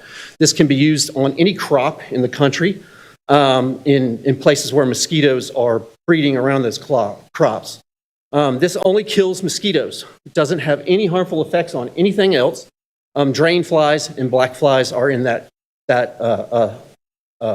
species list that they affect. Bacillus thuringiensis is another naturally occurring bacterium, and this is labeled for use in human drinking water as well, according to the World Health Organization. And once again, this product only kills mosquitoes, drain flies, and black flies. Adulticiding is something we don't like to do. It's our very last resort. So when I do adulticiding, I answer to FIFRA, which is the Federal Insecticide, Fungicide, and Rodenticide Act, the EPA, the Federal Department of Wildlife, which is U.S. Fish and Wildlife, the CDC, and the state. They all have access to my data, and we all have to give them good data. And anytime they want to see what we're doing, we have to supply it with them. Our equipment is calibrated yearly by the manufacturers. They come out, we go out in the field and we calibrate and make sure everything is running at perfect standards. And once again, adulticiding is always our last result. And that ULV, I'm going to talk about that down at the bottom. Now we have beekeeper alarms now. We have a GPS mapping software. And you can look at these little red areas. Those are buffer zones. When we're driving down the road at night, we have our GPS units on. If we're spraying, if we get anywhere near those buffer zones, an alarm will go off. Okay, so we know that we're over 500 to 600 feet away from these beehives and these beekeepers. We also do a lot of educational work with the beekeeper organization. Okay, we go and give presentations to them and explain to them how safe our pesticides actually are when they're used correctly. We do late night applications. Why do we treat at night? Well, to avoid humans and to avoid bees. Bees do not fly at night. And also with Forsyth County, we have to talk in terms of gallons instead of drums. Currently, 4 years ago, I bought 5 gallons of deltamethrin, which is the pyrethroid we use. I have 3 of those gallons left. So in 4 years, I have used a gallon of this pesticide. Currently, right now, down east, we have mosquito control units that have 30 to 50, 55-gallon drums of these same products. So here in Forsyth County, we very rarely spray, and we only spray when we need to. Once again, or let's talk about the label. The label is from the EPA. Those are very, very strict laws. If we break that label ruling, we get fined.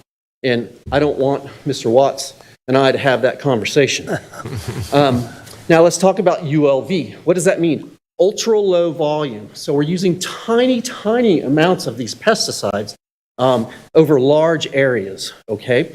And also, when we spray these adulticides, we are required by law to go out and check for any adverse effects the next day. So we do all this. Now let's talk about the pyrethroids that we use for adulticiding. Like I said, we answer to the EPA. The EPA has been studying these since the early 60s, so there was a tremendous amount of research on these products. We use Duet. It's a sumethrin. It's a very safe pyrethroid. We use 1 ounce per acre. So think about a shot glass full of liquid over an entire football field. Okay, so that's the science behind this, is it's all like you would give an elephant 100 aspirin because he's so big, whereas a human would take 2 aspirin. Well, mosquitoes might take a tiny, tiny, tiny little bit of that pesticide. So that's how we stay below these toxic thresholds. We use this product because it rapidly degrades in the environment. We don't coat any vegetation. We don't do anything like the backyard sprayers do. This product goes out from behind our trucks. It rolls out about 300 feet. It stays floating in the air, and it floats for about 20 minutes. And then the oil that kind of creates the bubble that allows it to float, it breaks, and these products start metabolizing into the environment. So in about 30 minutes, there's almost nothing left. There is no deposition on any type of vegetation or anything like that. And we use sumethrin simply because we can spray for daytime feeding mosquitoes at night with this product, okay? It's very tricky dealing with daytime feeding mosquitoes simply because they are out in the daytime. And we don't want to spray around people, and we don't want to spray around bees. And if we look over here on the right, this little middle picture there, we can see that we actually use under 0.005 pounds of sumethrin per acre. So that's about 10 Tylenol tablets or 10 aspirin tablets worth of chemical on a football field size area. It's very, very safe, very, very low amount. Now, DeltaGuard, deltamethrin is what we use. This is one of the newest pesticides out there. It actually has the lowest active ingredient that is available to mosquito control people right now. It's expensive, but that's why we buy it, because we can use such a small amount of it. It's very, very safe. Once again, DeltaGuard, we take about 1/2 ounce of this liquid and mix it with these other inert ingredients. DeltaGuard mixes with water. So we take 1/2 ounce of this, mix it with water, and we spray that. And so you're using 1/2 ounce of this product per acre. And once again, that's about the size of a football field. And if we look over here, once again, at that middle graphic there, we can see that we're actually using under 0.001 pounds per acre. So literally, I've seen that amount of this dry product, and it's like 3 aspirin tablets. It's tiny amounts of these products. They're very safe. They very rapidly degrade in the environment once they've done their job.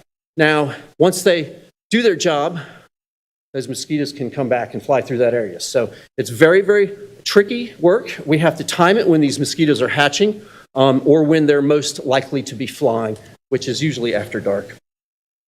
So the equipment we use to do this, we use a larvicidal sprayer. It's actually an old gas-powered motor. It's an 18 horsepower motor on the back of a truck. Here's a good picture of it. This is first thing in the morning after one of a big flooding event out on one of our greenways, okay? This is an extremely efficient way to use this product. We use these bacteriological larvicides when we're doing this. And to give you an idea of the efficiency, when I first started 25 years ago and we did everything manually, it would take me 4 to 5 days to treat the entire area of all the swamps in Tanglewood. That's just Tanglewood. So I'd spend a week out at Tanglewood treating all those swamps. Currently, with these products, I can do Tanglewood in 45 minutes to an hour and a half. So it's an amazing, efficient way to do this. Our adulticide sprayer, the one that sprays our pyrethroid chemicals, this sprayer is brand new, state of the art. It's electric. It's got all the bells and whistles for safety, and it really, really allows us to really, really calibrate down to these super minute levels. And like I said, this is part of the safety equipment that we have that will set off alarms when we're going through these buffer zones and things like that. And we also do manual treatments or with backpack blowers, pump sprayers, and then we also treat with the BTI donuts that I'm sure a lot of you might have seen. So when we're treating manually, most of our work is either in our swamps. Y'all may have seen some out near Lomans Plaza. There's a bunch out there. There's one over here by WSSU. There's a whole bunch of swamps in the county, probably over 200. We manage probably about, or we try to manage about 15 of those. So another thing we do manually is our storm drain program. We've got over 21,000 storm drains in the city. We've found over 700 of those could potentially breed mosquitoes. And we treat these with biological larvicides, and we do work with the stormwater department. They're aware of what we're doing. And we treat these stormwater drains simply because our West Nile vector is found in cryptic environments. It likes to go underground where it's cool and humid, and there's always water in some of these storm drains, so it makes it very tricky. I would also like to really point out that where we treat these storm drains in the downtown area with these larvicides, these are the areas that we have West Nile positive mosquitoes every single year, every single season. And with that, ask away. Thank you for this opportunity. And if you have any questions, I'll be glad to answer anything. Thank you very much. Yes, sir. Questions? Commissioner Bessie asked this. Thanks. If we could go back to the larvicide Yes, slide, sir. please. Yes, altitude, does it bioaccumulate? Or? No, sir. All right, so it degrades too rapidly. In the sunlight, it breaks down. All right. Well, you treat storm sewers with Not this? with that, no, sir. No, okay. We use that in swimming pools. They don't have it. There is no, not really any transfer of that water into our waterways. All right. And with regard to the adulticides, let's see. What effect does that have on native pollinators? Native pollinators? Yes. We do not spray it when the native pollinators are out. And it's actually a misnomer because mosquitoes are actually pollinators themselves. So when we spray at night, none of these native bees are out, none of our honeybees are out, none of the wasps are out, or things like that. And the habitat you're spraying is not where they would overnight then?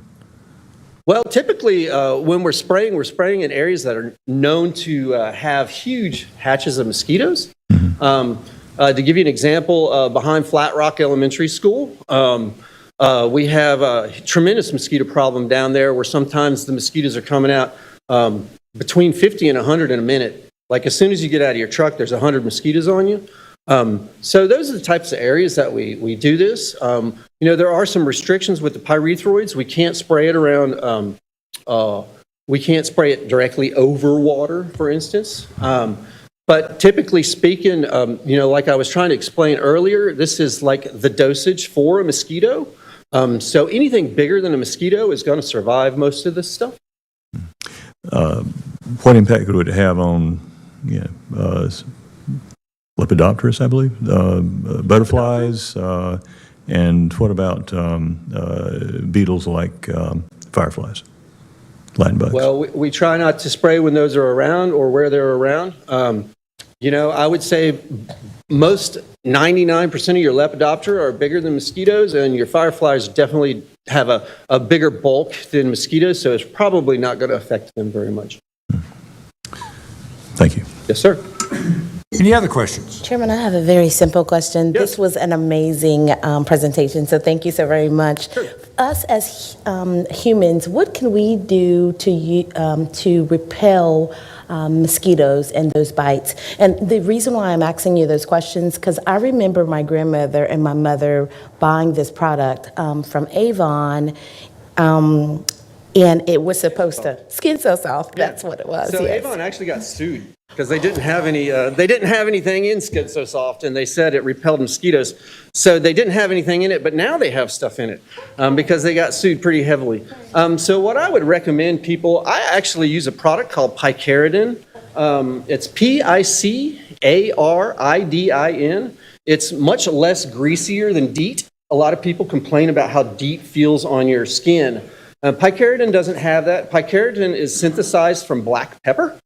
So it's really, really safe. And it has the same limitations as DEET does. So you can use it on children of 6 months.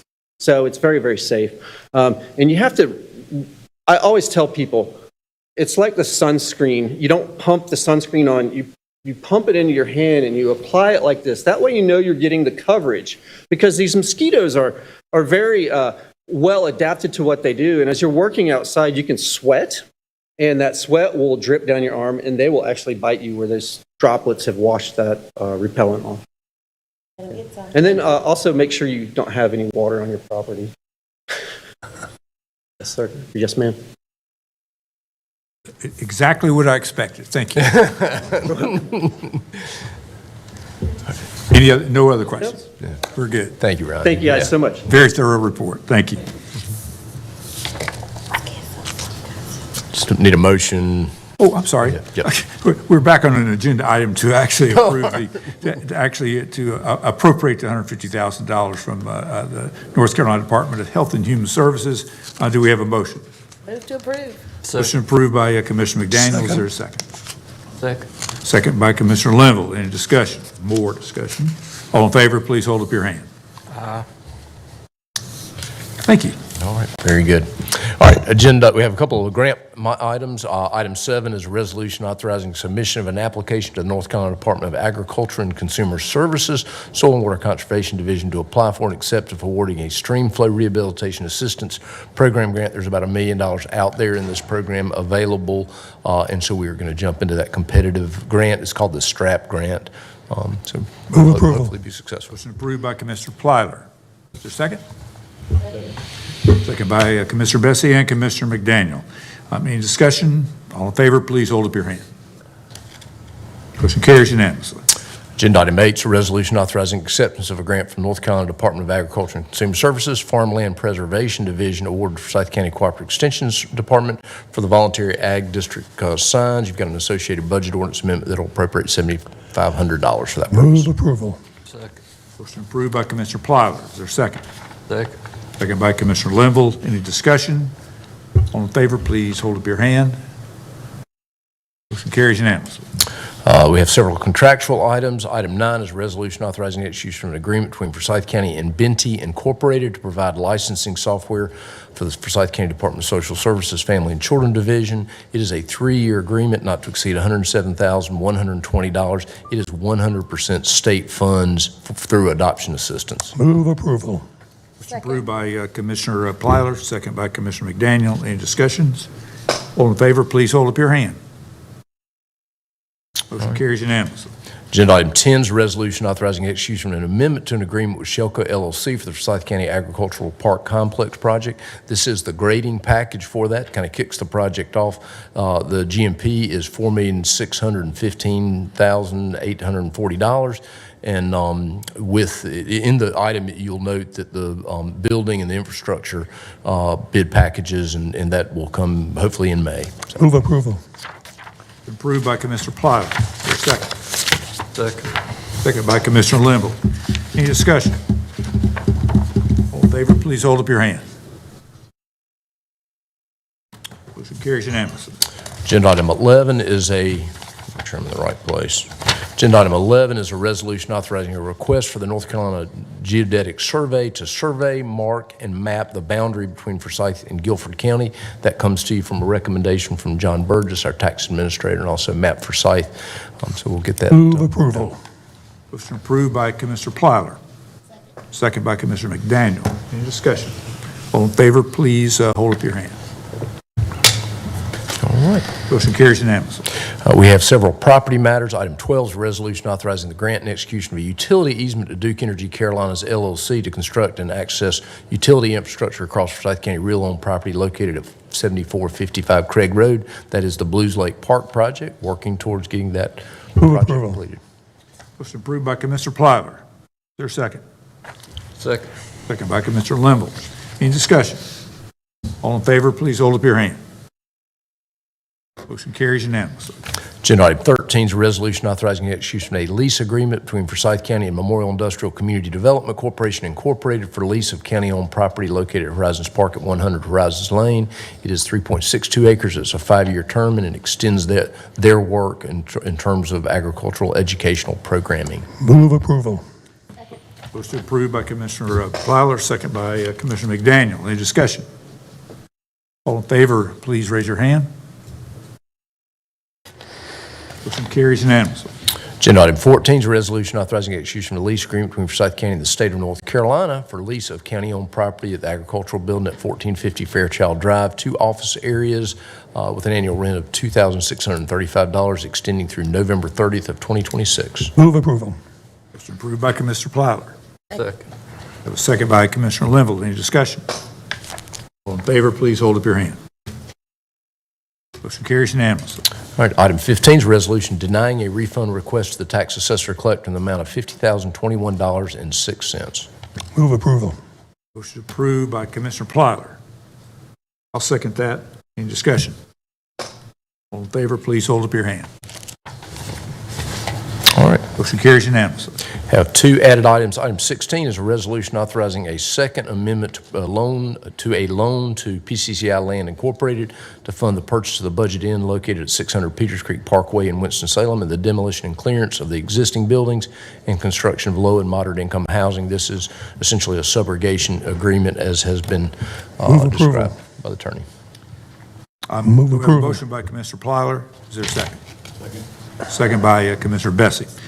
Discussion. I know that Kyle Haney provided us with a fair amount of detail from a question, particularly I asked about whether the state had ever had any of the loans that they had issues from the North Carolina Housing Financing Authority, if I get it correctly.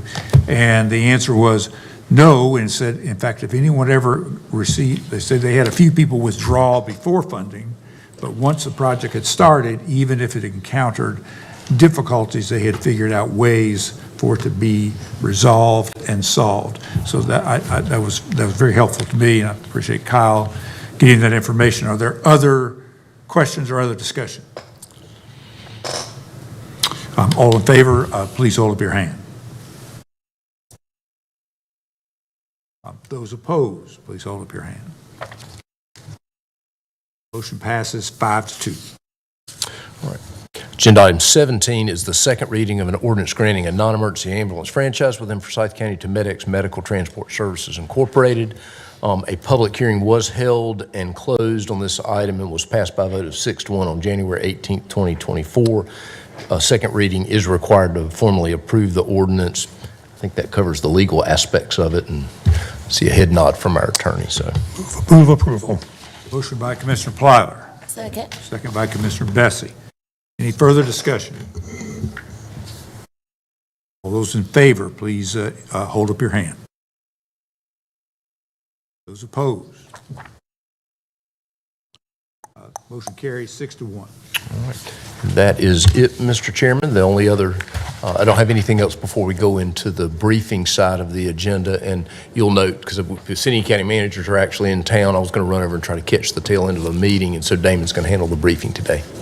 All righty. Are we ready to start the briefing?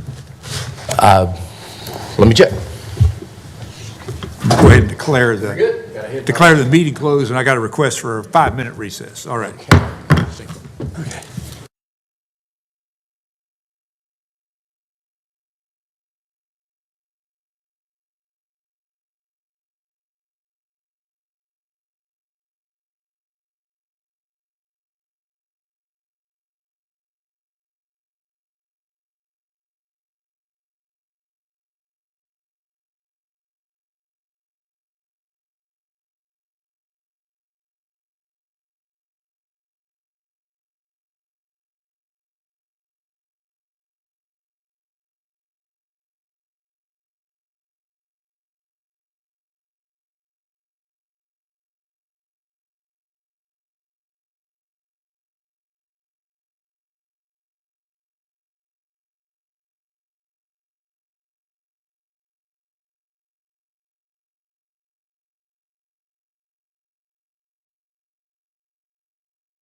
All right. Pleasure to call the February 1st, 2024 briefing to order. And this is the first briefing for the February 15th, 2024 meeting. Already accomplished our discussion item with Chase Law and over to Deputy County Manager, Damon Pratt, and he will give a highlight of the items for February 15th. Thank you, Mr. Chairman. So the first item is going to be a public hearing on the petition to close Vaughn Road. So we actually do have Shelley Bowen, since that's a public hearing, is going to say a couple of words about that, and then I'll go through the other ones relatively quickly. Good afternoon, Commissioners. This should look very familiar to you all. I can find it. There it is. Okay. So this is a petition to close Vaughn Road. As we spoke before, the petitioner was the property owner, Zahar Cohen. All of Vaughn Road is located within Forsyth County, and both the Planning and Development Services Department as well as State DOT concluded there would be no negative impacts from closing Vaughn Road. The public hearing date is, of course, February 15th. The signs were posted notifying of the public hearing on January 12th. This is just an outline of Mrs. Cohen's property. There is a house here now, and then Vaughn Road is acting as her driveway. This is just indicating that the entirety of the property is within Forsyth County, which is that yellow hue that you see, unincorporated Forsyth County. And then this is the letter that we received from the State DOT concerning the closure. And with that, are there any questions? One, I think I asked you before, whenever a road is taken off of the system, then is there something in writing that the people that request that they know that the state don't maintain anymore after that? Yes, the state notifies them. It's kind of upfront, so then we get those letters and information from them. Any other questions? All right, we're good. Thank you. Thank you. Thank you, Ms. Bowen. The second item will be your minutes for the February 1st meeting that you had today. The third item is going to be a resolution authorizing some interest earnings to be appropriated partly to fund the grant coordinator who will be transitioning away from just ARPA to other county projects, and then a transfer to offset revenue loss. Under number 4 will be grants. So there's a resolution to accept a grant from the National Environment Health Association. Basically, it'd be $12,500 for some training and equipment for the people in the lodging division and food and lodging division. Number 5 is an amendment to the FY24 budget ordinance to appropriate $3,000 from the Appalachian Regional Commission. The board got an appropriation last fiscal year. These are funds that are reappropriated, and then we got an additional $3,000. So that money is being appropriated here. There's a resolution authorizing a grant from the Duke University Research Institute for a program to encourage improved neurological function at the end of a hospital stay after we've seen a patient at their home. Number 7 is a resolution authorizing execution of an agreement basically to replace our APCO system or re-up for our 911 computer-aided dispatch. So that would be number 7. Number 8 is an amendment to the Master's Touch Agreement, which basically accommodates redistricting and some additional mailings that have to go out. And so this would be an increase to that contract to handle that. Number 9 is a resolution authorizing execution of an interlocal with the county and Wilkes County for some blood sugar screening. Number 10 will be a resolution executing an agreement with Avcon engineers and planners, and it's basically to look at some space at the landfill that they're going to try and use for some programs at the airport. And so Mark will be here to talk about that next week. Number 11, Dr. Spriggs was here last week to talk about the Green Hall, a property at Forsyth Tech that they want to do improvements to, and in order to do that, they have to own it. So the county would donate that to Forsyth Tech. Item number 12 is a resolution declaring remaining. Oh, sorry. On 11. You're going too fast for me. Mr. Attorney, do you have anything as far as if they at some point in time in the future no longer use the property, there would be a reversion back to Forsyth County at nominal fee? Yes, there's a reversion interest if they don't use it for educational purposes, or they could transfer it to some other community college, but we don't anticipate that Forsyth Tech is going to cease to exist. So if it stopped being used for educational purposes, it would revert to Forsyth County. Item number 12 is a resolution declaring the remaining articles of personal property at the Hall of Justice as surplus, and then authorizing those for a public auction. And then 13 and 14 are tax items for refunds. And those are the items for the 15th. And they'll be talked about in detail next week. All right. Just a quick question about number 12. I assume that doesn't include the portraits of which we have heard. No, concern. Those are being installed within the next 2 weeks in shadow boxes to protect them. There we go. So we're working on it. Very good. Thank you. Any other comments? That's all I have. Otherwise, we'll stand adjourned. There you go.